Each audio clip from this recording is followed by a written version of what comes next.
یعنی کہ آپ دیکھیں نا کہ یہ 7 آسمان اللہ تعالیٰ نے بنائے، اور ہم جتنا بھی سائنس ترقی کر لے کہ جی آسمان پہ مطلب چاند پہ پہنچ گئے، اور آسمان پہ مطلب کہ سرچز شروع ہیں، ریسرچز شروع ہیں، سب کچھ ہیں، لیکن 7 آسمانوں کا نالج تو نہیں لے سکے نا. کیونکہ آپ یہ دیکھو کہ ایک آسمان سے دوسرے آسمان کا فاصلہ ہی اگر دیکھا جائے نا تو وہ 500 سال لگتے ہیں اس فاصلے کو طے کرتے ہوئے. تو میں ایک جگہ پڑھ رہا تھا کہ ایک ریسرچ کے مطابق ہماری زمین جتنی بڑی ہے، اگر ہم اس کو سورج کے اندر رکھ دیں تو ہمیں 1.3 یا 1.7 ملین ٹائمز اس زمین کا ہو تو پھر سورج کے اندر پورا آئے گی یہ زمین کا. مطلب 1.7 ملین ٹائمز بھی یہ زمین بڑی ہو تو پھر یہ زمین سورج کے اندر آئے گی. تو دیکھیں یہاں پہ اللہ تعالیٰ کہہ رہے ہیں رب العالمین، یعنی تمام جہانوں کا. یہ تو ہم چھوٹے سے ٹکڑے کے اندر رہ رہے ہیں نا. تو اللہ تعالیٰ اپنی تعریف کتنے خوبصورت انداز سے بتا رہے ہیں،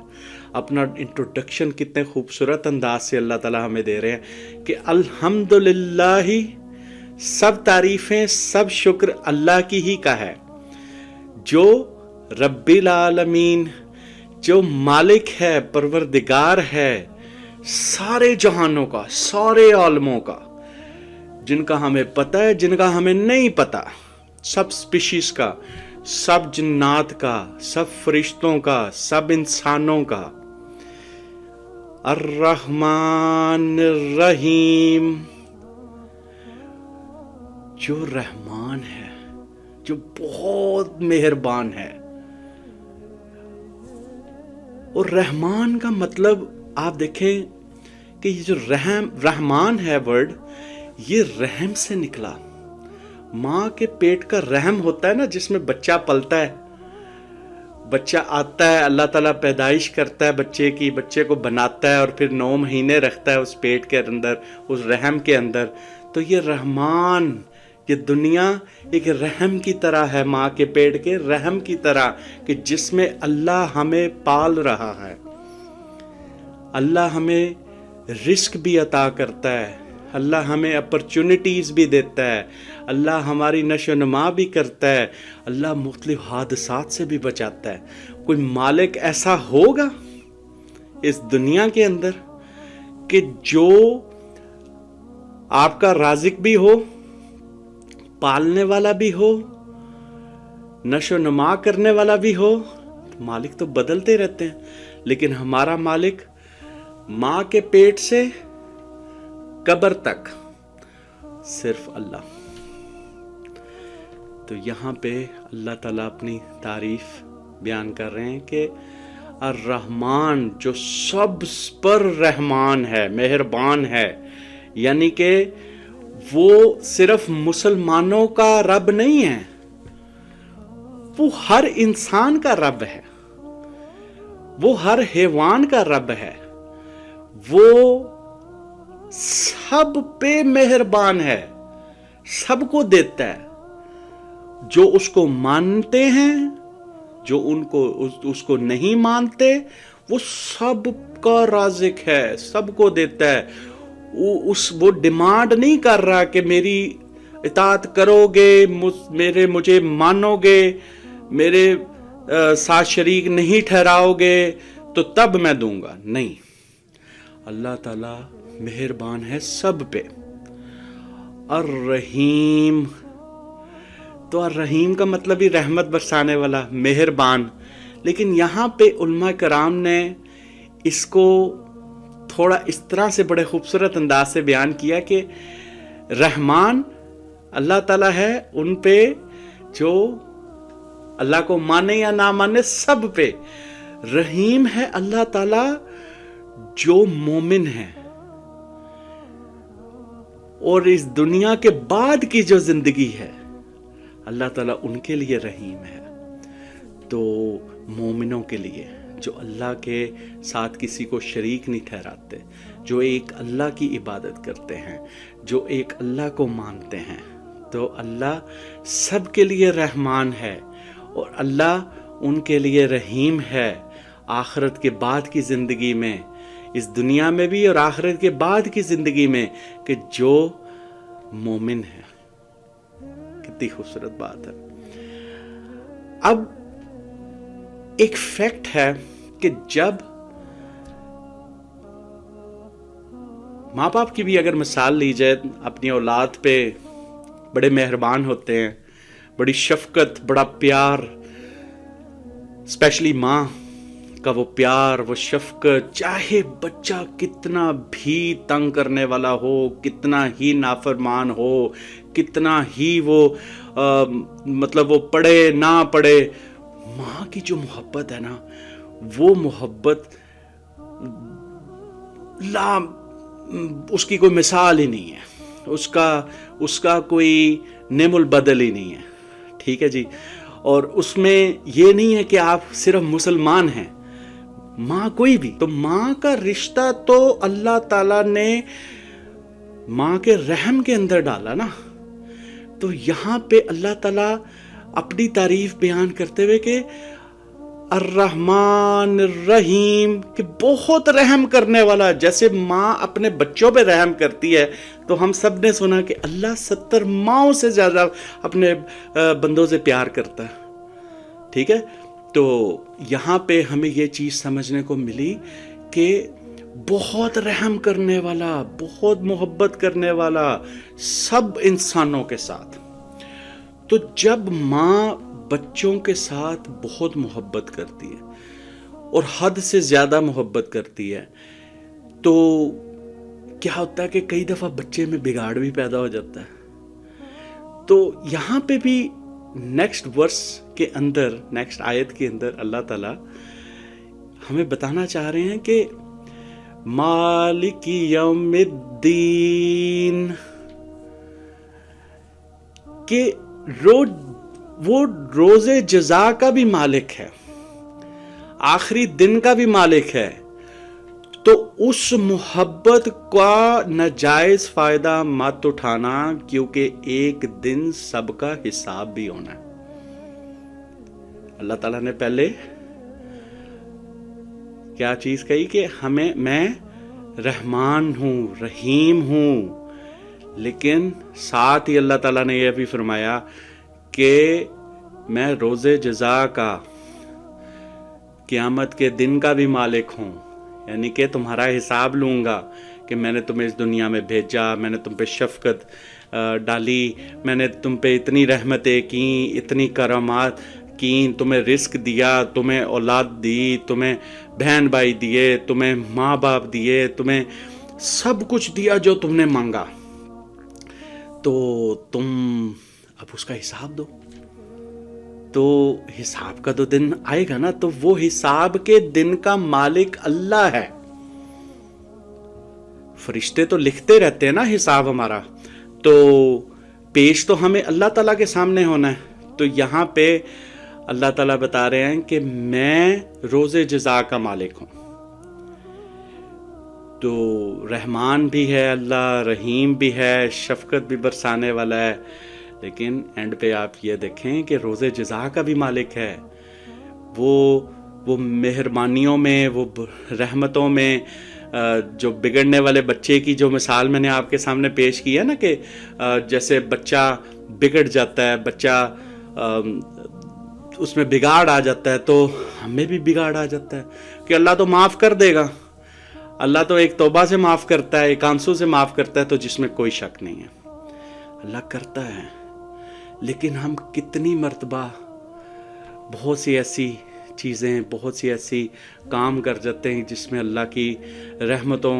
اور برکتوں کے باوجود ہم جو ہے وہ اس کی ناراضگی کے لیے جو ہے وہ ایسے کام کر جاتے ہیں کہ اللہ تعالیٰ ناراض ہو جاتا ہے۔ تو ہمیں کوشش کرنی چاہیے کہ ہم یہ چیز کا بہت دھیان رکھیں کہ اللہ تعالیٰ سے ہم کیا